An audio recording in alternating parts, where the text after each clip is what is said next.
Dear subscribers, they will tell you how you can fix your problem. So if just cellular data not working on your iPhone, so how you can fix it. So for fixing it, first thing, just go to the settings.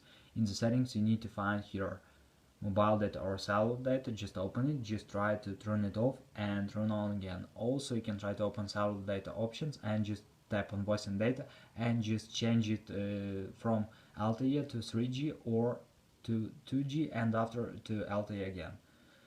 And if it doesn't help you, also you can try to go back, just try to turn on airplane mode, wait for a second and just turn it off. So after you can try to restore your phone, so just go to the general, in the general just scroll down, just tap on shutdown, slide to power off, wait for a second and just power on your phone again. So just simple restore your phone.